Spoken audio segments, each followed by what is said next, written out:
इस काले रंग वाली लड़की से कौन शादी करेगा?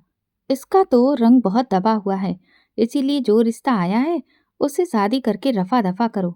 उसकी सौतेली माँ नफरत से बोली तो वो आंसू साफ करती वहां से चली आई। उसका रंग काला था, हर कोई उसका मजाक उड़ाता था, जबकि उसकी सौतेली बहनें बहुत हसीन थीं। उनकी इस खूबसूरती की वजह से उन सब की शादियां ऊंचे ऊंचे खानदानों में हुई थीं और उसी खानदान के एक मामूली नौकर के लिए उसका रिश्ता आया था। उसकी शादी उसी नौकर से हो गई। वो उसके टूटे फूटे घर में दुल्हन बनी बैठी आंसू पोंछ रही थी जब उसका पति कमरे में आया और उसे देखते ही उसका माथा चूम कर बोला, मेरी रानी, तुम बहुत हसीन हो। वो अपनी किस्मत पर नाराज थी। उसका नाम सीमा है। उसकी किस्मत ने हमेशा उसका तमाशा बनाकर रखा था। वो अपने पिता की पहली बीवी की संतान थी। उसकी माँ के इस दुनिया से चले जाने के कुछ महीने बाद ही उसके पिता ने दूसरी शादी कर ली। उसके पिता की दूसरी शादी से उसकी सौतेली बहनें थीं। उसकी सौतेली बहनें खूबसूरती में एक से बढ़कर एक थीं, जबकि उसका रंग बहुत दबा हुआ था, काला था। इसीलिए उसकी बहनें उसे बिल्कुल भी तवज्जो नहीं देती थीं। उसका काला रंग उसकी बदकिस्मती बन गया था। उसकी सौतेली माँ हमेशा उसे अपनी बेटियों से नीचा समझती थी। वो उसको नफरत के तराजू में तोलती थी और उसे एक बोझ के तौर पर देखती थी। जब भी कभी उसकी सौतेली माँ और सौतेली बहनों के रवैये की शिकायत वो अपने पिता से करती थी, तो हमेशा उन्हें बेबस पाती थी। उसे अपने पिता की बेबसी अच्छी नहीं लगती थी। इसीलिए उसने अब सब्र करना सीख लिया था, क्योंकि उसके पिता सौतेली माँ से डरते थे और कभी उसके हक के लिए नहीं बोलते थे। उन्हें डर था, अगर उसकी सौतेली माँ नाराज हो गई तो घर छोड़कर चली जाएगी। उसकी सौतेली बहनें उसके काले रंग की वजह से उसे हीन भावना से देखती थीं। सौतेली माँ ने उसे उनसे कोई ज्यादा नीचे दर्जे में रखा था। उसे अपनी बदकिस्मती पर रोना आता था, मगर वो अपने आंसुओं को समेट लेती थी, क्योंकि उसके आंसू देखने वाला इस दुनिया में कोई नहीं था। उसने जब से होश संभाला, हर रिश्ते के लिए तरसती रही। पिता ने भी अपनी दूसरी बीवी को खुश करने के लिए उससे मुंह मोड़ लिया। वो अपनी दूसरी बेटियों पर तो जान न्यौछावर करते, मगर उसके लिए उनका प्यार सिर्फ एक हसरत बना रहा। उसके पिता उसकी सौतेली बहनों के लिए अच्छे अच्छे कपड़े लाते, तो वो भी उत्सुकता भरी निगाहों से उन कपड़ों को देखती जो उसकी किस्मत में नहीं थे, बल्कि वो तो अपनी सौतेली बहनों की उतरन ही पहना करती थी। शायद वही उसके नसीब में था। वो अपनी किस्मत के लिखे पर काफी नाराज थी। शायद उन सबकी नफरत ही उसका मुकद्दर था। एक दिन वो सबके लिए किचन में नाश्ता बना रही थी, तभी उसकी सौतेली बहन गला फाड़े उसे आवाज देने लगी। वो सब काम वहीं छोड़कर उसके कमरे की तरफ भागी कि ना जाने क्या मुसीबत आ गई है जो वो इस तरह चिल्ला रही है। जब वो उसके कमरे में गई तो वो बुरी तरह से उस पर चिल्लाते हुए बोली, तुमसे कहा था ना कि मेरे कपड़े प्रेस कर देना, मुझे कॉलेज के लिए देर हो रही है, मगर तुम तो अपनी मर्जी करती हो, किसी की कहाँ सुनती हो। वो अपने हाथों की उंगलियों को मरोड़ते हुए बोली, मैं किचन में नाश्ता बना रही थी, मुझे याद ही नहीं रहा, मैं अभी कपड़े प्रेस कर देती हूँ। तो उसकी बहन गुस्से में बोली, अब तू मेरा मुंह क्या देख रही है, जा जल्दी से ये कपड़े उठा और जाकर प्रेस करके ला। उसने जल्दी से वो कपड़े उठाए और प्रेस करने लगी। इतनी देर में उसकी सौतेली माँ उसे आवाज देते हुए बोली, आज इस घर में मुझे नाश्ता मिलेगा या नहीं? ये लड़की तो किसी काम की नहीं है। उसने जवाब दिया, बस अभी नाश्ता लेकर आ रही हूँ। मैं नेहा के कपड़े प्रेस कर रही थी, इसीलिए नाश्ते में देर हो गई। तो उसकी सौतेली माँ नफरत भरी नजरों से उसकी तरफ देखते हुए बोली, तुमने कभी कोई काम वक्त पर किया भी है? नखरे करती हो काम करते हुए, ऐसे जैसे कोई महारानी हो। वो आंखों में आंसू लिए वापस किचन में आ गई। वो जानती थी उसकी सारी मेहनत सौतेली माँ के सामने बेकार है, मगर ये भी सच था कि उसने घर भर के कामों का बोझ अपने कंधों पर डाल रखा था। इसके बदले उसे सिर्फ बेइज्जती और तानों के अलावा कभी कुछ नहीं मिला। वो अपने कमरे में जाकर अक्सर अपनी माँ को याद करके रोया करती। उसने ना तो अपनी माँ का प्यार देखा और ना ही उसकी माँ को उस पर अपनी ममता लुटाने का मौका मिला। वो अक्सर हालात से तंग आकर यही सोचती कि काश उसे भी अपनी माँ के साथ इस दुनिया से उठा लिया जाता।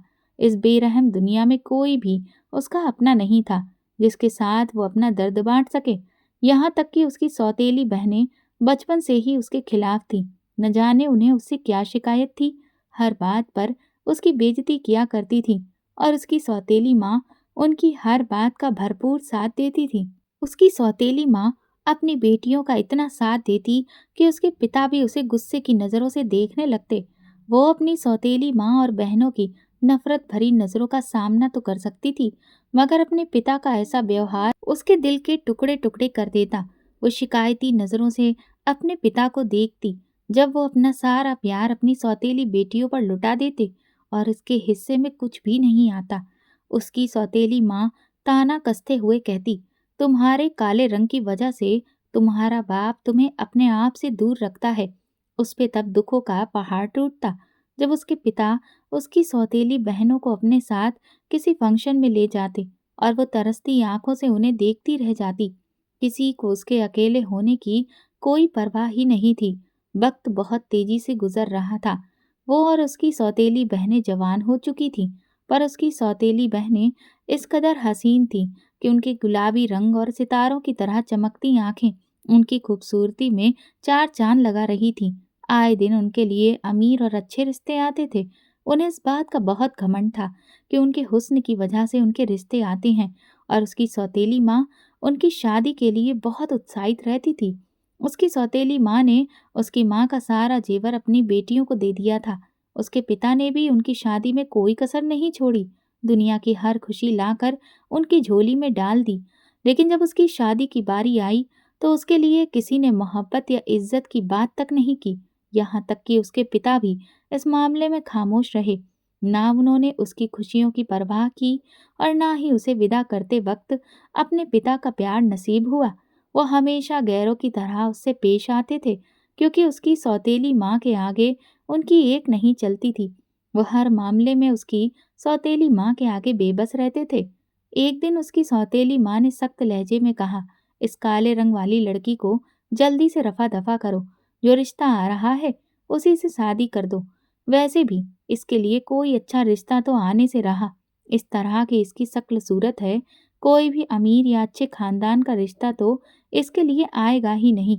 तो बेहतर है कि जो रिश्ता आया है उसी से इसकी शादी कर दो और इसे घर से चलता करो। वैसे भी ये लड़की हमारे लिए बोझ और शर्मिंदगी के अलावा कुछ नहीं है। उसके पिता उसकी सौतेली माँ के आगे खामोश बैठे रहे। उनके मुंह से उनकी हमदर्दी में एक लफ्ज भी नहीं निकला। वो यही सोचती थी, ऐसी भी क्या मजबूरी है कि वो अपनी बेटी के हक में एक बात तक नहीं बोल सकते। क्या उनके अंदर उसके लिए मोहब्बत का एक कतरा भी नहीं है? अपनी सौतेली माँ की ये बात सुनकर उसकी आंखों में आंसू भर गए कि वो इन सब लोगों पर बोझ कैसे है। ना तो वो उनसे कुछ पहनने को मांगती है, ना कुछ अलग से खाने को। जो मिल जाता है उसी में गुजारा कर लेती है। अपनी सौतेली माँ और पिता से किसी भी चीज के लिए वो जिद भी नहीं करती। वो जानती थी कि उसकी जिद करने का कोई फायदा नहीं है।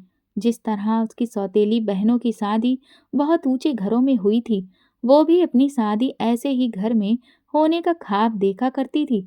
मगर वो नहीं जानती थी कि उसका ये सपना अधूरा रह जाएगा। तो उसने अपने आंसू पोंछे। उसके सब्र की हदें खत्म हो चुकी थीं। वो भी चाहती थी कि उसकी किस्मत में कोई ऐसा हो जिसके होने से उसे वो इज्जत और मान मिले जो उसे अपनी सौतेली माँ और बहनों से ना मिल सका और ना ही उसके खुद के पिता ने दिया। उन लोगों की नफरत भरी नजरों को बर्दाश्त करके उसके सब्र की हदें खत्म हो चुकी थीं। वो चाहकर भी अपने लिए आवाज नहीं उठा सकती थी, क्योंकि वो जानती थी कि अगर उसने आवाज उठाई भी तो उसकी आवाज को उसकी सौतेली माँ और बहनें दबा देंगी और फिर उसके हिस्से में बेइज्जती के सिवा कुछ ना आएगा। एक दिन उसकी सौतेली बहन अपने पति के साथ घर आई। उसका इस कदर अच्छा पहनावा देखकर उसके दिल में भी हसरत जागी कि वो भी शादी के बाद ऐसे ही सज संवर कर रहे। लेकिन वो तो उसका एक ख्वाब था जो शायद कभी हकीकत नहीं बन सकता था। वो ठंडी आहें भरकर रह गई थी, क्योंकि उसकी किस्मत ऐसी कहाँ थी कि वो भी किसी ऊंचे खानदान में जाती। अपनी शादीशुदा सौतेली बहनों की तरफ देखकर उसने अपनी सौतेली माँ से बात करने का फैसला किया। वो हरगिज एक नौकर से शादी नहीं करेगी। ये सोचते ही उसने पसीने पोंछे कि अगर वो ये बात कर ले तो न जाने क्या आफत आ जाएगी। मगर उसने हिम्मत जुटाई, आज तो अपने हक के लिए वो बात करेगी। उसके दिल में सौतेली माँ के खिलाफ नफरत मौजूद नहीं थी। उसने सोचा कि अपनी सौतेली माँ के आगे रोएगी तो शायद उनका दिल नरम पड़ जाएगा और वो उसकी शादी नौकर से ना करें। वो डर और घबराहट के मिले जुले एहसास के साथ अपनी माँ के कमरे में पहुंची। उसकी सौतेली माँ उसकी सौतेली बहन से फोन पर बातें कर रही थी। कह रही थी, मैंने तो तुम्हारे पिता से कह दिया है कि इस बदसूरत लड़की का रिश्ता वहीं पर पक्का कर दे। कम से कम इससे जान तो छूटेगी। मेरा तो जी नहीं चाहता कि इसकी शक्ल भी देखूं, मगर क्या करूं, मजबूरी है। जब तक इसकी शादी नहीं हो जाती, मुझे इस घर में बर्दाश्त तो करना पड़ेगा। कमरे में जाने से पहले सौतेली माँ के ये अल्फाज उसके ऊपर बिजली की तरह गिरे। फिर वो उल्टे कदम वापस आ गई। उसके दिल में जो उम्मीद की किरण थी कि वो अपनी सौतेली माँ को इस रिश्ते के लिए मना लेगी, वहीं उसकी उम्मीद अपनी सौतेली माँ की बातें सुनकर दम तोड़ गई। उसने सब कुछ अपनी किस्मत पर छोड़ दिया। जल्दी ही उसकी सगाई तय हो गई, और वो भी एक मामूली नौकर के साथ। उस दिन उसकी माँ और बहनों ने किसी खुशी का इजहार नहीं किया, बल्कि उसके लहंगे और जेवरों का मजाक उड़ाती रही। उसे शादी के लिए किसी ने शॉपिंग तक नहीं करवाई। उसने अपनी माँ के बहुत पुराने कपड़ों में से शादी के दिन वाला जोड़ा निकाला और वही पहन लिया। जितना उसके पास था, वो उसी में सज संवर कर एक सादा दुल्हन के रूप में एक पुराने और छोटे से घर में बैठी थी। उसके दिल में कड़वाहट और बेबसी का तूफान था। इस तूफान का हिस्सा सिर्फ वही थी, क्योंकि उसके रोने या हंसने से उसके पिता के घर में किसी पर कोई भी असर नहीं पड़ता था।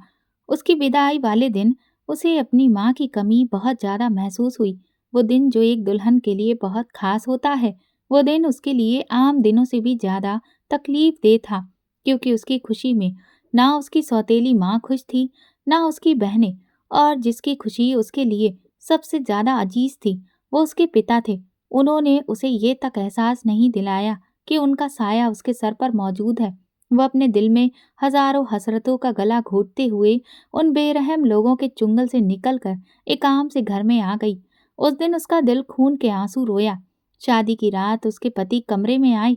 वो नजरें झुकाए उस पुराने कमरे में बैठी थी। उसके दिल में खुशी नहीं थी, जबकि उसके पति की आंखों में उसके लिए चमक और मोहब्बत थी, जो शायद उसकी शादी में पहली बार किसी ने उसे दी थी।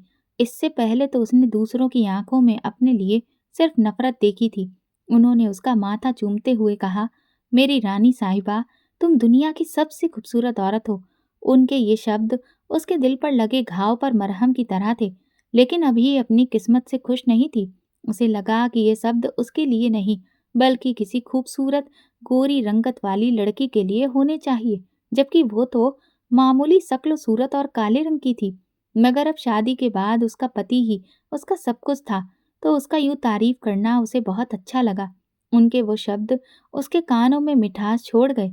उस दिन उसे अपने पति की तारीफ की वजह से ऐसा लगा जैसे वो दुनिया की सबसे खूबसूरत लड़की है, और दुनिया की खूबसूरती उसके ऊपर आकर ही खत्म होती है। उसकी आंखों में खुशी के आंसू आ गए। उसके पति ने अपनी उंगली से उसके आंसुओं को पोंछते हुए कहा, ये आंसू तुम्हारी आंखों में दोबारा ना आए, क्योंकि मेरे लिए ये बहुत कीमती मोती हैं, जिन्हें मैं बर्बाद नहीं होने दूंगा।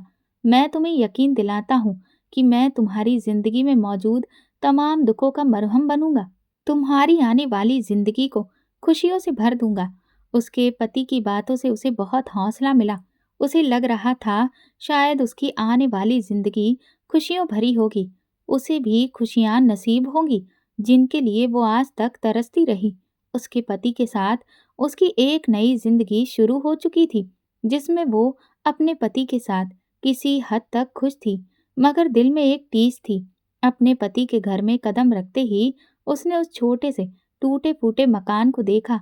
कच्चे फर्श पर पुराने फर्नीचर और दीवारों पर पड़ी दरारों ने उसे ये एहसास दिलाया कि ये घर उसकी पुरानी जिंदगी से भी ज्यादा मुश्किल होगा। मगर उसके पति की बातों से लगता था कि उसकी आने वाली जिंदगी में वो मुश्किलें और परेशानियां नहीं होंगी जो उसने अपनी पहली जिंदगी में देखी थी। उसके पति के और उसके अलावा घर में दूसरा कोई नहीं था। अपने मौजूदा हालात से वो टूटा फूटा घर अपनी खराब हालत का बोलता सबूत था। जबकि उसके पिता का घर तो इससे लाख गुना ज्यादा बेहतर हालत में था, जहां वो नौकरानी की तरह रहती थी। मगर उसके पति का घर अपनी बुरी हालत में होने के बावजूद भी उसे ये एहसास दिलाता था कि वहां की वो मालकिन है, वहां सिर्फ उसकी हुकूमत है। उसने घर की हालत सुधारने का फैसला किया और अपने पति से बोली, आपको नहीं लगता क्या हमें इस घर को बेहतर हालात में बनाना चाहिए? ये बात सुनकर उसके पति मुस्कुरा दिए और बोले, मेरी रानी, अब तुम आ गई हो ना, तुम्हारे आने से ये घर मुकम्मल हो गया है। वक्त के साथ साथ हम इसे नए सिरे से भी बनवा लेंगे। अभी तुम अपने आप को इस घर में एडजस्ट करो। मैं जानता हूँ ये घर तुम्हारे पिता के घर जैसा बिल्कुल भी नहीं है, मगर कुछ वक्त सब्र करो। मैं तुम्हारी इच्छा के मुताबिक ये घर एक न एक दिन जरूर बनवा लूंगा। वो बोली, बेशक, ये घर मेरे पिता के घर के जैसा बिल्कुल नहीं है, क्योंकि यहाँ मुझे किसी के ताने सुनाई नहीं पड़ते हैं और ना ही मेरे काले रंग की वजह से मुझे बेइज्जती झेलनी पड़ती है। उसके पति उसे प्यार से देखते हुए बोले, कोई मेरी नज़र से देखे तो उसे पता चले कि तुम कितनी खूबसूरत हो। वो मुस्कुराते हुए अपने पति की तरफ देखने लगी। ये तो आप सिर्फ मेरा दिल रखने के लिए कहते हैं। तो वो बोले, मैं इंसान की शारीरिक खूबसूरती का कायल नहीं हूँ। खूबसूरती इंसान के अंदर होनी चाहिए, जो कि तुम में है। तुम्हारी इसी खूबी की वजह से मैं खुद को खुशकिस्मत समझता हूँ, क्योंकि तुम अपनी बहनों की तरह घमंडी नहीं हो। तुम बहुत मासूम और सादा सी हो। तुम्हारी इसी मासूमियत ने मेरा दिल छू लिया। इतनी तारीफ काफी है, या मैं और तारीफ करूं? तब मुझे खाना मिलेगा। ये कहते हुए उसके पति ने जोर का ठहाका लगाकर हंसे थे। वो अपने पति को घूरते हुए बोली, खाना तैयार है। आपने ही मुझे बातों में उलझाया हुआ है, वरना खाना तो कब का तैयार है। उसके पति उसका हाथ थामकर बोले, चलो तो आज हम भी देखते हैं कि हमारी मिसेज ने हमारे लिए कैसा खाना बनाया है। वो हंसते हुए बोली, प्यार से बनाया है तो अच्छा ही होगा। उसके पति जो मेहनती और सादा इंसान थे, उनके लिए उस दिल में इज्जत और मोहब्बत का एक समंदर छुपा रखा था। वो उसके साथ बहुत ज्यादा इज्जत और प्यार से पेश आते थे। कभी उससे ऊंची आवाज में बात तक नहीं की। हमेशा उसे रानी कहकर बुलाना उनका शौक था, लेकिन उसका दिल अभी भी उनके प्यार को कबूल नहीं कर पा रहा था, क्योंकि वो अपनी जिंदगी में अपने लिए इस कदर बेरुखी और जहरीले अल्फाज सुन चुकी थी कि जब उसे उसके पति प्यार भरे अल्फाज से पुकारते तो वो अल्फाज उसके दिल पर किसी तीर की तरह चुभते। एक दिन उसने उनसे पूछा, आप मुझे रानी क्यों कहते हैं? मैं तो एक आम सी लड़की हूँ, ना तो खूबसूरत हूँ, ना ही खास। तो वो मुस्कुराए और बोले, तुम्हारे चेहरे से ज्यादा खूबसूरत तुम्हारा दिल है। जिस दिन तुम खुद को अपने अंदर से देखोगी, उस दिन ये बात समझ में आ जाएगी। उसके ऐसे अल्फाजों में अजीब सा सुकून था। वो हैरान थी कि कोई इतनी मोहब्बत उससे कैसे कर सकता है, एक आम सी लड़की को देख सकता है। उसकी सौतेली माँ और बहनों का रवैया भी उसके साथ वैसा ही था। वो उस पर ताने कसती रहती थी। जब भी कभी उससे उनका सामना होता तो वो उसे नफरत भरी निगाहों से देखती और कहती, देखा, तुम्हारा पति तुम्हें रानी कहता है, मगर हकीकत में तुम एक नौकरानी दिखती हो। अगर वाकई में वो तुम्हें रानी समझता तो वो तुम्हें किसी महल नुमा बंगले में रखता, ना कि इस कच्चे और टूटे फूटे मकान में। उनके अल्फाज उसके दिल को जख्मी करते, लेकिन उसने सब्र करना सीख लिया था। वो किसी की बातों का कोई जवाब न देती, ये सोचकर कि वक्त ही सबसे अच्छा जवाब देता है। उसके पति ने उसके ख्वाबों को पूरा करने का यकीन दिला रखा था। वो उसे पढ़ाना चाहते थे ताकि वो अपने पाँव पर खड़ी हो। एक दिन वो उससे बोले, मैं चाहता हूँ कि तुम अपनी पढ़ाई दोबारा से शुरू करो। अपने पति की ये बात सुनकर वो खामोश रही, क्योंकि पढ़ाई का ये सिलसिला तो बहुत पहले ही छूट गया था। उसकी सौतेली माँ ने उसके स्कूल जाने पर पाबंदी लगा दी थी, जबकि उनकी खुद की बेटियां बहुत अच्छे स्कूलों में पढ़ाई कर रही थीं। वो अपने बीते हुए कल की यादों में चली गई थी। उसके पति ने जब उससे दोबारा पूछा तो वो यादों से बाहर आई। उनकी ख्वाहिश थी कि वो अपनी काबिलियत साबित करें और दुनिया को दिखाए कि एक औरत का मुकाम सिर्फ उसकी शारीरिक खूबसूरती पर नहीं निर्भर करता। उसने भी उनकी इच्छा का मान रखा और दोबारा से पढ़ाई के मैदान में कूद गई और खुद को साबित करने की कोशिश में लग गई। इस दौरान उसके पति ने उसका भरपूर साथ दिया। वो उसे हर कदम पर इस बात का यकीन दिलाते रहे कि मैं तुम्हारे साथ हूँ। इसके साथ ही वो उसके लिए एक मजबूत सहारा थे।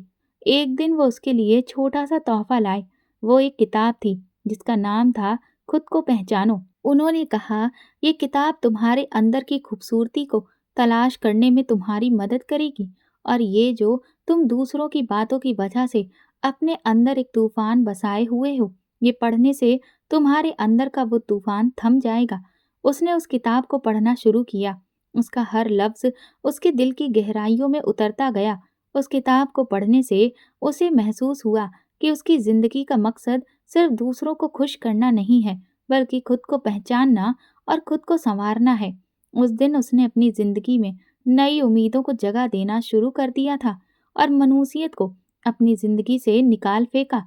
उस दिन उसने फैसला किया कि वो अपनी इज्जत और मोहब्बत को अपनी काबिलियत की दुनिया पर हासिल करेगी। उसके पति की मोहब्बत और इज्जत ने उसे अपनी पहचान बनाने की एक नई राह दिखाई।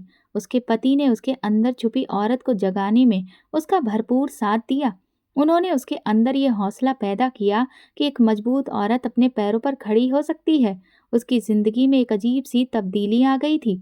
पति के प्यार और हौसले ने उसे सोचने पर मजबूर कर दिया कि शायद वो भी कुछ बन सकती है, अपने लिए कुछ कर सकती है और अपनी जिंदगी को बेहतर बना सकती है। लेकिन ये सफर इतना आसान नहीं था जितना वो सोच रही थी। एक दिन उसके पति ने उससे कहा, अगर तुम चाहो तो मैं तुम्हें पढ़ने के लिए किसी कॉलेज में दाखिला दिलवा सकता हूँ।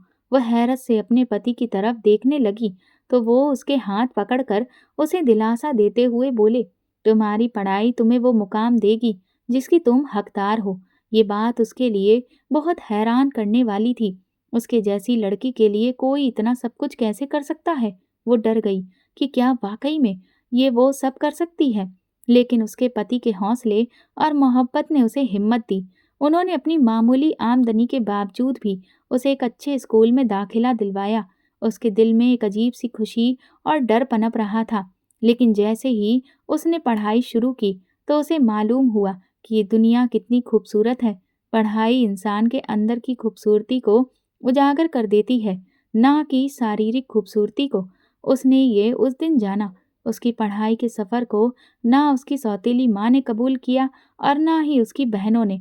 उनके ताने उसके कानों में गूंजते रहते, अब ये बदसूरत लड़की पढ़ाई करेगी, क्या करेगी, कुछ नहीं बदलेगा। वो 2 कौड़ी का इंसान भी इसके लिए कुछ नहीं कर सकेगा। खुद जलील होकर थक कर बैठ जाएगा। कुछ नहीं कर सकते ये दोनों। उसकी सौतेली माँ और बहनों के ये ताने वो अपने लिए बर्दाश्त कर लेती, मगर अपने पति के लिए बर्दाश्त करना उसके लिए बहुत मुश्किल था।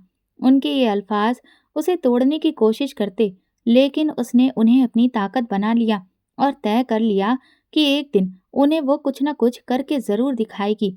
एक दिन वो बैठी किताब पढ़ रही थी। उसकी सौतेली बहन बोली, तुम्हारे जैसी लड़कियां ख्वाब देखना बंद कर दें। ये सब कुछ तुम्हारे बस का नहीं है। लेकिन इस बार वो खामोश नहीं रही। उसने मुस्कुराकर कहा, देखना, एक दिन यही ख्वाब मेरी हकीकत बनेगी और वो दिन मेरे लिए सबसे बड़ा दिन होगा। तो वो हंसते हुए ताना कसने लगी, तुम्हारी हकीकत यही है कि तुम्हारा रंग काला है और तुम 2 कौड़ी की नौकर की बीवी हो। इससे आगे तुम्हारी कोई औकात नहीं है, और ये जो तुम अपने ख्वाबों को हकीकत की शक्ल देना चाहती हो, ये कभी मुमकिन नहीं होगा। तुम हमेशा यही रहोगी जहाँ पर तुम इस वक्त खड़ी हो। उसकी सौतेली बहन की बातों ने उसे मायूस कर दिया। वो हौसला जो उसके पति ने दिया था धुएं की तरह उड़ने लगा। तो उसके पति ने ना सिर्फ उसका हौसला बढ़ाया, बल्कि उसकी पढ़ाई के सफ़र में भी उसके साथ हो लिया। वो रात को देर तक उसके साथ बैठकर उसकी पढ़ाई में मदद करते, उसके सवालों के जवाब ढूंढते और हर कामयाबी पर उसे दाद देते और हौसला देते। उनका दाद देना उसके हौसले को बुलंद करता। वो कहते कि तुम ये कर सकती हो। इस हौसले की बुनियाद पर वो बेहतर से बेहतर करती चली गई। आहिस्ता आहिस्ता वो कामयाबी की सीढ़ियाँ चढ़ने लगी। हर सीढ़ी पर उसके पति ने उसका साथ दिया। कभी भी उन्होंने उसे अकेला नहीं छोड़ा, बल्कि उसका साया बनकर उसके साथ चलते रहे। उसका इम्तिहान आया तो वो बहुत डरी हुई थी। उसे ऐसा लग रहा था कि ज़िंदगी के बाकी इम्तिहानों की तरह वो इस इम्तिहान को भी पास नहीं कर पाएगी। लेकिन उसके पति ने कहा, यकीन रखो, तुम्हारे अंदर वो काबिलियत है जो दुनिया बदल देगी। वो अपने ऊपर उनके यकीन को देखकर हर मैदान में उतरने को तैयार थी। उसे खुद से ज़्यादा जैसे अपने पति की बात पर यकीन था। जब नतीजा आया तो वो क्लास की बेहतरीन छात्रा थी। ये लम्हा उसकी ज़िंदगी का पहला कदम था, जहाँ उसने खुद को पहचाना कि वाक़ई वो भी कुछ कर सकती है। उस दिन उसने अपने पति से कहा, "आपने मुझे वो इज़्ज़त दी जो शायद किसी ने कभी नहीं दी थी। मैं आपको यकीन दिलाता हूँ कि एक दिन मैं आपको फ़ख्र करने का मौका दूँगी।" उन्होंने मुस्कुराते हुए जवाब दिया, "तुम पहले ही मेरा फ़ख्र हो, मेरा मान हो, मेरी ज़िंदगी हो।" पढ़ाई के मैदान में उसकी कामयाबी सिर्फ़ उसके लिए अहम नहीं थी, बल्कि उसके पति के लिए भी ये फ़ख्र का लम्हा था। उनकी मोहब्बत और सपोर्ट ने उसे मजबूत बनाया, लेकिन अब वक़्त था कि वो अपने वजूद को साबित करे और दुनिया के सामने अपनी अहमियत बनाए। उसके पति ने उसे शिक्षण-प्रशिक्षण में दाखिला दिलवाया। वो चाहते थे कि वो एक अच्छी शिक्षिका बने और अपने छात्र-छात्राओं को सिखाए कि एक इंसान के अंदर की काबिलियत उसकी असली खूबसूरती होती है। उसके दिल में ख्वाब की एक लहर दौड़ गई। वो जो कभी खुद पर यकीन नहीं करती थी, जिसे खुद की ताकत पर भरोसा नहीं था, वो कैसे सबके सामने खड़ी होकर बात कर सकती है। लेकिन उसके पति ने उसे हौसला दिया। उन्होंने कहा, "याद रखो, ये मौका तुम्हारे ख्वाबों के पास पहुंचने का रास्ता है। हिम्मत करो, तुम ये कर सकती हो। कोई भी मुकाम मेहनत से हासिल किया जा सकता है।" उसने डरते हुए इस चैलेंज को कबूल किया, क्योंकि उसके पति की खुशी और रजामंदी शामिल थी। वो चाहते थे कि वो शिक्षण प्रशिक्षण की ट्रेनिंग प्राप्त करे और इसके बाद किसी अच्छे स्कूल में शिक्षिका के पद पर काम करे। कई रातों तक जागकर उसने अच्छे से पढ़ाई की और उसके बाद वो अच्छे नंबरों से पास हुई। उसने दिन रात मेहनत करके टीचर के लिए निकली वैकेंसी का फॉर्म भरा और उसकी तैयारी की। उसके बाद उसने परीक्षा दी। जिस दिन उसकी परीक्षा थी, उसके दिल में डर और जोश दोनों की फीलिंग मौजूद थी। मगर एक डर अभी भी उसके अंदर बाकी था कि न जाने इतने लोगों के बीच वो पास हो भी पाएगी या नहीं। उसने खुद को हौसला देते हुए कहा कि उसे ये करना होगा, अपने लिए नहीं तो उस इंसान के लिए जो उसे यहाँ तक पहुँचाने की वजह बना। इसीलिए उसने अच्छे से एग्ज़ाम देने का फ़ैसला कर लिया कि वो ये एग्ज़ाम हर हाल में पास करके ही रहेगी। वो डरते हुए परीक्षा हॉल में पहुँची। वहाँ मौजूद कई परीक्षार्थियों को देखकर उसकी आँखों में खौफ उतर आया। उसने काँपते हाथों से अपनी कलम उठाई और खुद को समझाते हुए ध्यान से परीक्षा दी। परीक्षा के दौरान जब भी उसे डर लग रहा था, तो उसे अपने पति की वो बातें याद आ रही थी। उन्होंने कहा था, "यकीन रखो, तुम कर सकती हो।" ये बात उसके लिए मजबूत सहारे की तरह बनी। एग्ज़ाम देने के बाद कुछ दिन बीते और उसका रिज़ल्ट आया। अब वो बुरी तरह से डरी हुई थी, लेकिन उसके पति को पूरा यकीन था कि वो ज़रूर अच्छे नंबरों से पास हुई होगी। और जब उसके पति ने उसका रिज़ल्ट देखा, तो उनकी आँखों में चमक दौड़ पड़ी। उन्होंने खुशी से उछलते हुए कहा, "मैंने कहा था ना कि तुम कर सकती हो।" उनके मुँह से ये बातें सुनकर वो स्तब्ध रह गई। पहले तो उसे कुछ समझ नहीं आया, लेकिन फिर अपने पति के चेहरे की खुशी देखकर उसे एहसास हुआ, उसकी आँखों से आँसू बहने लगे। वो आँसू जो अभी तक दुःख की वजह से बह रहे थे, आज खुशी की वजह से बह रहे थे। ये ज़िंदगी का पहला ऐसा लम्हा था, जब उसे लगा कि वाक़ई उसने कुछ बड़ा किया है और उसके अंदर कुछ करने की काबिलियत मौजूद है। एग्ज़ाम में उसने अपने ज़िले में टॉप किया था और उसकी काफ़ी बेहतरीन रैंक आई थी। उसने अपने पति से कहा कि अगर आप ना होते तो ये कभी हासिल ना कर पाती। उन्होंने खुशी से कहा, "ये तुम्हारी मेहनत का नतीजा है और ये तो अभी सिर्फ़ पहली कामयाबी है। अभी तो तुम्हें और कामयाब होना है।" वो उसका हाथ अपने हाथों में लेते हुए बोले, "मैंने तुमसे कहा था ना कि तुम्हारे अंदर सब कुछ करने की हिम्मत है और देखो, आज तुमने कर दिखाया।" वो अपनी आँखों में अपने पति के लिए प्यार का एक समंदर समेटते हुए बोली, "ये सब आपकी मोहब्बत और आपके दिए हौसले का नतीजा है, जो मैं आज यहाँ इस मकाम पर खड़ी हूँ।" उसकी कामयाबी की खबरें पूरे मोहल्ले में फैल गईं। वो लोग जो कभी उसके रंग और हैसियत का मजाक उड़ाते थे, अब उसे मुबारकबाद दे रहे थे। उसकी सौतेली माँ और बहनें, जो हमेशा उसके हौसले को तोड़ने की कोशिश करती थीं, अब खामोशी और हैरानी के साथ उसे देख रही थीं। वो उसे उठते-बैठते बदसूरत होने का ताना नहीं दे रही थीं। अब उसके सामने उनकी निगाहें झुकी हुई थीं। उस परीक्षा में पास होने के बाद वो लम्हा उसके लिए उम्मीद की एक किरण बन गया। उसने खुद को यकीन दिलाया कि वो इस सफ़र को यहीं ख़त्म नहीं होने देगी। ये कामयाबी उसकी मंजिल की शुरुआत थी, और अब उसे अपने आप को और मजबूत बनाना था, क्योंकि ये मुकाम उसे बहुत मुश्किलों के बाद नसीब हुआ है। इसके बाद उसने अपने अंदर बहुत सी खूबियां महसूस की। उसने जाना एक इंसान की शारीरिक खूबसूरती ही उसका सब कुछ नहीं होती, बल्कि अंदरूनी खूबसूरती ही इंसान की असली खूबसूरती होती है। उस परीक्षा में अच्छे नंबरों से पास होने के बाद उसके अंदर एक जोश और जज्बा पैदा हो गया था। एक दिन उसके पति ने बताया कि जिस परीक्षा को उसने दिया था, जिसमें वो अच्छे नंबरों से पास हुई थी, उसमें उसका सिलेक्शन एक शिक्षिका के पद पर हो गया है। अब वक्त आ गया है कि तुम अपने ख्वाबों को हकीकत में बदलो। वो ये बात सुनकर बहुत खुश थी। उसके पति हमेशा उसके साथ खड़े रहे। उन्होंने कहा, लोग तुम्हें रोकने की कोशिश करेंगे, तुम्हारे रास्ते में बहुत सी रुकावटें आएंगी, लेकिन तुम्हें अपने ख्वाबों से लड़ना है। बस तुम उन लोगों की बातों को इग्नोर करते हुए आगे बढ़ती रहो। मंजिल खुद ब खुद तुम्हारे कदमों पर आएगी। अपने पति की ये बातें सुनकर उसकी आंखें खुशी से भर गईं। उसका नाम कामयाब उम्मीदवारों की लिस्ट में सबसे ऊपर था। उसने अपने पति को खुशी से गले लगा लिया।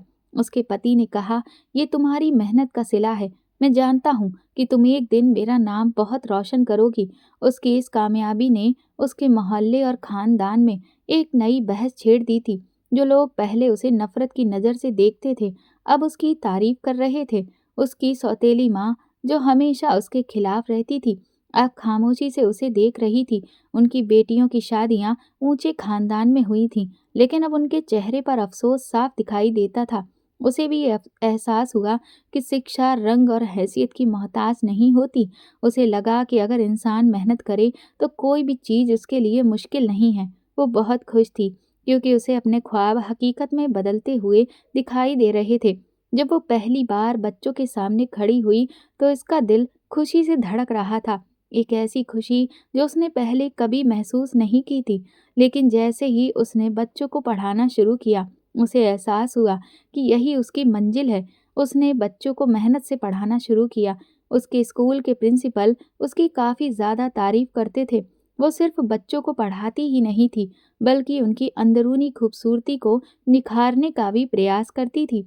बच्चों को अच्छी शिक्षा और अच्छे संस्कार देती थी। वो कहती थी कि सिर्फ शक्ल और सूरत ही मायने नहीं रखती, इंसान का व्यवहार और उसकी अंदरूनी खूबियाँ सबसे ज़्यादा मायने रखती हैं। और पढ़ाई, अपने पैरों पर खड़ा होना, एक इंसान को कितना ज़्यादा मजबूत बनाता है, ये बातें वो बच्चों को भी सिखाया करती थी। बच्चों को अच्छी शिक्षा देने की वजह से उसका नाम इलाके में फैलने लगा था। सभी लोग उसकी तारीफ करने लगे थे। समाज का रवैया बदल रहा था। वो लोग जो कभी उसके रंग और हैसियत की वजह से उस पे ताने कसते थे, अब उसकी मेहनत की तारीफें करते नहीं थकते। उसकी सौतेली माँ, जो हमेशा उसका मजाक उड़ाती थी, अब उसे खामोशी से देखती रहती है। शायद उनके दिल में पछतावा है, लेकिन उनके गुरूर ने उन्हें कुछ कहने ना दिया। मगर उनकी आंखें ये बता रही थीं कि उनको अपने किए पर अफसोस है। उनका सौतेलापन उनको उसके करीब आने से रोके हुए है। इस बात का उसे बखूबी अंदाजा था। जब उसकी नौकरी पक्की हो गई, तो उसे और उसके पति को बहुत सुकून मिला।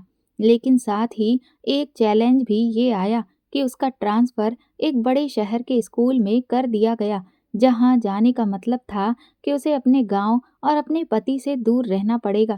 वो उलझन में थी कि क्या वो अपने ख्वाबों के लिए अपने पति को अकेला छोड़ सकती है। उसके पति ने उसकी परेशानियों को समझा और कहा, ये मौका तुम्हारे लिए बहुत अहम है। मैं तुम्हें रोकूंगा नहीं, बल्कि तुम्हारे हर फैसले में तुम्हारा साथ दूंगा, और अगर तुम वहां जाना चाहती हो तो खुशी से जाओ। मुझे तुम्हारे वहां जाने से कोई एतराज नहीं है, बल्कि तुमने इतनी मेहनत की है और नौकरियां बड़ी मुश्किल से मिलती हैं, इसलिए इस मौके को तुम अपने हाथ से बिल्कुल भी ना जाने दो। बड़े स्कूल में, बड़े शहर में तुम्हें और भी बहुत कुछ सीखने को मिलेगा। ये बात सुनकर उसका दिल भर आया। उसने फैसला किया कि वो अपने ख्वाबों को हकीकत में बदलने के लिए इस चैलेंज को कबूल करेगी, लेकिन साथ ही अपने रिश्ते को और मजबूत बनाएगी, क्योंकि इस रिश्ते की बदौलत आज वो इस मुकाम पर पहुंची है। कभी कभी परिस्थितियों की वजह से दूर रहकर भी रिश्ते को मजबूती से निभाया जा सकता है। उसने नौकरी कबूल की और एक नए शहर में कदम रखा। वहाँ के माहौल ने उसे बहुत कुछ सिखाया। उसने देखा कि सिर्फ शिक्षा किताबों तक सीमित नहीं है, बल्कि ये लोगों के दिलों और सोच को बदलने का जरिया है। उसकी शिक्षा ने न सिर्फ उसे एक बेहतर शिक्षक बनाया, बल्कि एक कामयाब इंसान भी बनाया। उसका हौसला भी और मजबूत होने लगा था। उसने कई ऐसे बच्चों को बेहतर बनाया जो समाज की नज़र में नाकाम समझे जाते थे, जिन्होंने समाज की बातों में आकर अपने अंदर के बहादुर इंसान को बिल्कुल खत्म कर लिया था। उसकी बातें और उसके हौसले से उन बच्चों की काबिलियत बाहर आई। उसने उनके अंदर उस हिम्मत और हौसले को उजागर किया जो शायद उनमें पहले कभी न था। वो चाहती थी कि जैसे वो एक मजबूत इंसान बने, वैसे ये बच्चे भी एक मजबूत इंसान बने। उसकी कामयाबी की खबरें उसके गांव तक पहुंची तो वहीं गांव के लोग उसकी कामयाबी से खुद पर गर्व महसूस करने लगे कि उनके गांव की लड़की शहर में जाकर पढ़ा रही है और इतना अच्छा पढ़ा रही है कि उसे बेस्ट टीचर का अवार्ड भी मिला है। उसकी सौतेली माँ ने एक दिन फ़ोन पर उससे कहा, मुझे तुम पर फ़क्र है। ये अल्फाज उसके दिल को सुकून देने के लिए काफ़ी थे और उन अल्फाज ने उसके अंदर अजीब सी हिम्मत बढ़ाई थी। उस दिन उसने जाना कि जब इंसान अपने इरादों और मेहनत के साथ आगे बढ़ता है, तो दुनिया खुद उसके रास्ते साफ करने लगती है। उसकी ज़िंदगी कामयाबी के रास्ते पर चल पड़ी थी, लेकिन उतार-चढ़ाव से खाली कभी नहीं हुई थी। शहर में नौकरी करने के बाद उसने न सिर्फ अपने ख्वाबों को पूरा करने का सफ़र जारी रखा, बल्कि कई बच्चों के ख्वाबों को भी हकीकत में बदलने का ज़रिया बनी।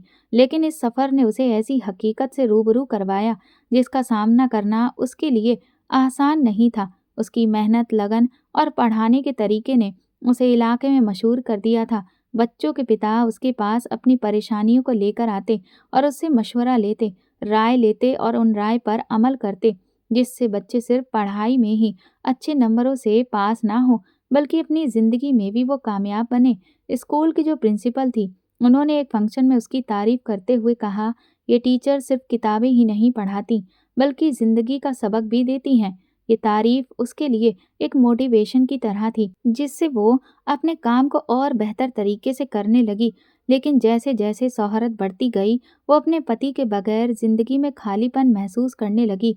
उनके बगैर ये कामयाबी उसे अधूरी लग रही थी। वो ये कामयाबी उनके साथ मिलकर मनाना चाहती थी, जो कि उनका असली हक था। उनसे दूरी का उसे बहुत एहसास होता। वो चाहती थी कि उनके करीब रहकर वो अपने ख्वाबों को पूरा करे। एक दिन उसके पति ने उसे कॉल करके कहा, मैं तुम्हारी कामयाबी पर बहुत खुश हूँ, लेकिन तुम्हें देखे बिना दिन गुजारना मुश्किल हो रहा है। उनकी ये बात उसके दिल को छू गई। उसने महसूस किया कि उसकी कामयाबी के पीछे उसके पति का बहुत बड़ा हाथ है और उनके साथ वक्त नहीं बिता पा रही है। उसने फैसला किया कि वो अपनी नौकरी और शादी के दरमियान एडजस्टमेंट बिठाएगी। उसने विभाग से एप्लीकेशन लिखकर रिक्वेस्ट की कि उसे गांव के करीब किसी ब्रांच में ट्रांसफ़र कर दिया जाए, ताकि वो अपने पति के साथ रह सके और अपने ख्वाबों को जारी रख सके। जब वो गांव वापस आई तो उसके गांव के लोग अब उसके साथ इज्जत से पेश आ रहे थे। उन्होंने उसका स्वागत भी किया था। इतनी इज्जत उसे पहले नहीं मिली थी, जितनी कामयाब होने के बाद मिली है। उसकी सौतेली माँ, जो उसे कबूल नहीं करती थी, अब उसकी तारीफ करती नजर आती है, लेकिन उनका रवैया में अभी भी एक झिझक थी। उसके पिता, जिन्होंने कभी माँ के खौफ की वजह से उसके सर पर हाथ तक नहीं रखा था, उसके गांव वापस आने पर उसे फक्र से अपने सीने से लगाते हुए बोले, बेटी, तुम मेरा गर्व हो। आज तुम्हारी वजह से मेरा सर गर्व से बुलंद है। तो उसकी आंखों में नमी उतर आई। उसे अपने पिता से बहुत ज़्यादा शिकायत थी, लेकिन वो अपनी ज़िंदगी में खुश रहना चाहती थी। इसलिए उसने अपनी सौतेली माँ, बहनों और अपने पिता सभी को माफ़ कर दिया, क्योंकि मन में बैर रख कर वो बहुत ज़्यादा मिलने वाली खुशियों को अच्छे से महसूस नहीं कर पाती। इसलिए उसने उन सभी को माफ़ कर दिया। गांव में वापसी के बाद कई लोगों ने उससे निवेदन किया कि वो उनके बच्चों को सिर्फ स्कूली शिक्षा ही नहीं, बल्कि ऐसा ज्ञान दे जिससे उनके बच्चे भी सफल और कामयाब बने। गांव में एक पुराना स्कूल था जो काफी अरसे से खस्ता हाल में था। उसने फैसला किया कि उसे दोबारा से सही करवाएगी और उन बच्चों को अच्छे से पढ़ाएगी। वो चाहती थी कि उसकी तरह बचपन में कोई भी बच्चा शिक्षा से दूर ना रहे। उसके इस फैसले को सबने बहुत सराहा, लेकिन कुछ लोगों ने तंज भी कसा। ये लड़की शहर में स्कूल में काम करने के बाद ये गांव के बच्चों को क्यों पढ़ाकर अपना समय बर्बाद कर रही है। इन बातों ने उसे थोड़ा दुखी किया, लेकिन उसके पति ने उसे तसल्ली दी। तुम्हें उन लोगों के लिए काम करना है जो वाकई तुम्हारी मेहनत को समझते हैं। दुनिया की बातों की परवाह ना करो, क्योंकि अगर तुमने दुनिया की बातों की परवाह करना शुरू कर दिया तो तुम कभी भी दूसरों को अच्छी शिक्षा नहीं दे पाओगी। उसने गांव के स्कूल को सरकार से निवेदन करके फिर से सही करवाया। उसके पति ने भी उसकी इन सब चीज़ों में बहुत मदद की और उसके पिता ने भी उसका इस काम में साथ दिया। कुछ महीनों के अंदर स्कूल दोबारा अच्छी हालत में हो गया और वो बच्चे जो कभी स्कूल में शिक्षा नहीं पा रहे थे, क्योंकि स्कूल की हालत अच्छी नहीं थी और कोई शिक्षक भी मौजूद नहीं था, वो बच्चे अब स्कूल की बेंच पर बैठे नजर आते हैं। गांव के बच्चे उसे टीचर दीदी कहकर पुकारते हैं। उनकी खुशियाँ उसकी सबसे बड़ी कामयाबी बन गई। उसने ये सीखा कि कामयाबी सिर्फ अपनी ख्वाहिशों को पूरा करने में नहीं, बल्कि दूसरों के लिए भी कुछ बेहतर करने में है, समाज को बेहतर बनाने में भी है। गांव के स्कूल को दोबारा शुरू करने के बाद उसकी जिंदगी में सुकून और खुशी आ गई। बच्चों की मासूम मुस्कुराहट उसके लिए किसी ट्रॉफी से, किसी अवार्ड से कम नहीं थी। दोस्तों, जिंदगी में कभी-कभी खुशियाँ तूफान से पहले का सुकून होती हैं। एक ऐसा वाकया सामने आया जिसने उसके हौसले को हिला दिया, क्योंकि गांव के जो अमीर वर्ग के बच्चे थे, वो बाहर पढ़ने जाया करते थे और वो लोग नहीं चाहते थे कि गांव का स्कूल अच्छे से चले और जो बच्चे पढ़ाई से महरूम हैं, वो अच्छी शिक्षा को पा सकें और उनकी बराबरी में खड़े हो सकें। उन्होंने स्कूल बंद करने की धमकियां देना शुरू कर दी। वो उसके पास आए और कहा, ये स्कूल बंद कर दो, वरना तुम्हें और तुम्हारे खानदान को हम बर्बाद कर देंगे। लेकिन उसने इन धमकियों की बिल्कुल भी परवाह नहीं की। उसके पति ने कहा, तुम्हें डरने की ज़रूरत नहीं है। तुम एक सरकारी टीचर हो। हम सरकार से इस चीज़ को लेकर शिकायत करेंगे और उनसे मदद मांगेंगे। तुम अपने मकसद पर डटी रहो, ये लोग खुद ही तुम्हारे रास्ते से हट जाएंगे। उसके पति ने जाकर विभाग में एक एप्लीकेशन लिखी। उसके बाद शिक्षा डिपार्टमेंट के कुछ लोग पुलिस के साथ उसके गांव में आए और उन्होंने उन लोगों को अच्छे से धमकाया और कहा कि अगर स्कूल टीचर को या स्कूल को कोई भी नुकसान पहुंचाया तो सब के सब जेल जाएंगे और लंबी सजा भी सुनाई जाएगी और साथ ही जुर्माना भी भरना पड़ेगा। वो पैसे वाले अमीर लोग थे। उन्होंने अपनी ताकत का नाजायज इस्तेमाल करते हुए उसके खिलाफ फर्जी मुकदमा दर्ज करवा दिया। ये वक्त उसके लिए बहुत मुश्किल था। उसे अपनी नौकरी से सस्पेंड कर दिया गया, लेकिन उसके पति ने उसे हौसला दिया। जब गांव के लोगों को मालूम हुआ कि स्कूल बंद करने की कोशिश की जा रही है, तो वो उसके हक में खड़े हो गए। उन्होंने ऐतराज किया और गांव वालों ने भी विभाग में जाकर शिकायत की कि कुछ लोग गांव की शिक्षिका के खिलाफ षड्यंत्र रच रहे हैं और स्कूल को बंद करवाने की कोशिश कर रहे हैं। एक दिन एक बूढ़ी महिला उसके पास आई और बोली, बेटा, तुमने हमारे बच्चों के लिए जो किया वो कोई नहीं कर सकता। हम तुम्हारे साथ हैं। उनके अल्फाज ने उसके अंदर एक नई हिम्मत पैदा की। कई महीनों की जद्दोजहद के बाद अदालत ने स्कूल के हक में फैसला दिया और इस फैसले ने न सिर्फ स्कूल को बल्कि गांव के लोगों को ये संदेश दिया कि शिक्षा पाने का अधिकार सभी का है और शिक्षा पाने के लिए अगर आपको कोई लड़ाई भी लड़नी पड़ रही है तो आप उसे लड़ें और जीतने का पूरा प्रयास करें। अदालत ने कहा, हम किसी भी बच्चे से उसकी शिक्षा का अधिकार नहीं छीन सकते और उसे उसकी नौकरी वापस मिल गई। स्कूल को भी दोबारा से खोल दिया गया और सरकार ने उस स्कूल में और ज़्यादा सुविधाएं ला दी, जिससे स्कूल खुलने के बाद और भी ज़्यादा मजबूत हो गया। जो गांव के अमीर वर्ग के लोग थे जिन्होंने स्कूल को बंद करने की कोशिश की थी, वो भी समझ गए थे कि उनकी कोशिश बेकार थी, तो उन्होंने भी अपनी कोशिशें अब छोड़ दी थी। धीरे धीरे स्कूल में बच्चों की संख्या बढ़ने लगी और गांव के लोग बच्चों के बेहतर शिक्षा के लिए अपने प्रयास करने लगे। जीवन में आए उतार चढ़ाव ने उसे ये सिखाया कि अगर आपका मकसद बेहतर है तो आपको किसी भी मुश्किल से डरना नहीं चाहिए। आपका हौसला मजबूत है तो कोई भी ताकत आपको गिरा नहीं सकती। उसके पति के दिए हौसले ने उसकी जिंदगी को आज बुलंदियों पर पहुंचा दिया था। गांव के स्कूल की कामयाबी के बाद उसे बहुत सुकून मिला और आज इस घटना को कई साल बीत गए हैं। उसके पढ़ाए हुए बहुत से बच्चे नर्स बने, तो कुछ डॉक्टर बने, तो कुछ इंजीनियर बने, तो कुछ ने शिक्षक बनने का ही फैसला किया और उसके समझाने पर और उसकी कामयाबी को देखकर गांव के लोगों ने अपनी बेटियों को भी स्कूल में भेजना शुरू किया। एक दिन उसके पति ने उससे कहा कि तुमने गांव में जो रोशनी फैलाई है, अब दूसरे गांव तक भी उसकी चमक पहुंचने लगी है और हमें शिक्षा का ये पैगाम दूसरे गांव तक भी ले जाना चाहिए। उसे अपने पति की ये बात बहुत अच्छी लगी क्योंकि उसने ये ख्वाब बहुत पहले देखा था। उसने मिलकर फैसला लिया कि गांव के लोगों को हम जाकर समझाएंगे कि अगर उनके स्कूल में शिक्षक नहीं है या स्कूल बंद पड़ा हुआ है तो वे बच्चों को उसके स्कूल में भेजें। मैं उनके बच्चों को भी शिक्षा दूंगी और सरकार को पत्र लिखेंगे कि इस गांव में भी जल्द से जल्द किसी शिक्षक को भेजा जाए और यहाँ के स्कूल को भी चालू कराया जाए। अब उसके स्कूल में दूसरे स्कूल के बच्चे भी आने लगे थे और वो उन्हें भी पढ़ाने लगी थी। उसके पति ने कहा कि सिर्फ अपने बारे में सोचना ही नहीं, बल्कि दूसरों के बारे में सोचना भी बहुत ज़रूरी होता है और तुमने इस गांव के ना जाने कितने बच्चों की जिंदगी संवार दी है। उनकी ये बात उसके दिल को सुकून पहुंचा रही थी। उसे एहसास था कि उसने अपनी जिंदगी को ऐसा मकसद दिया है जो दूसरों के लिए फायदेमंद है और अब तो वो एक अच्छे घर में रहती है। उसके और उसके पति ने मिलकर एक फाउंडेशन भी खोला है जिसमें गरीब बच्चों को शिक्षा से जरूरी चीजें उपलब्ध कराई जाती हैं और गांव के बच्चे जो उसके स्कूल से पढ़कर बाहर निकलते थे, अगर उन्हें फीस भरने में कोई दिक्कत हो रही थी तो वो उन्हें भी मदद किया करती थी।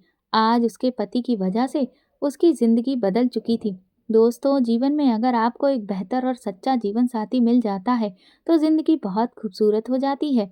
एक सही इंसान आपके जीवन को खुशियों से भर देता है। साथ ही साथ किसी भी इंसान को सिर्फ उसकी बाहरी सुंदरता के आधार पर ना जांचें, बल्कि वो इंसान अंदर से कैसा है, उसका व्यवहार कैसा है, उसका स्वभाव कैसा है, उसकी क्षमताएं कैसी हैं, इस आधार पर उसका आकलन करें। अगर मेरी ये कहानी पसंद आई हो तो मेरे चैनल को सब्सक्राइब करें, वीडियो को लाइक कर दें और कमेंट करके कहानी के बारे में ज़रूर बताएं। वीडियो को ज़्यादा से ज़्यादा शेयर करें। धन्यवाद।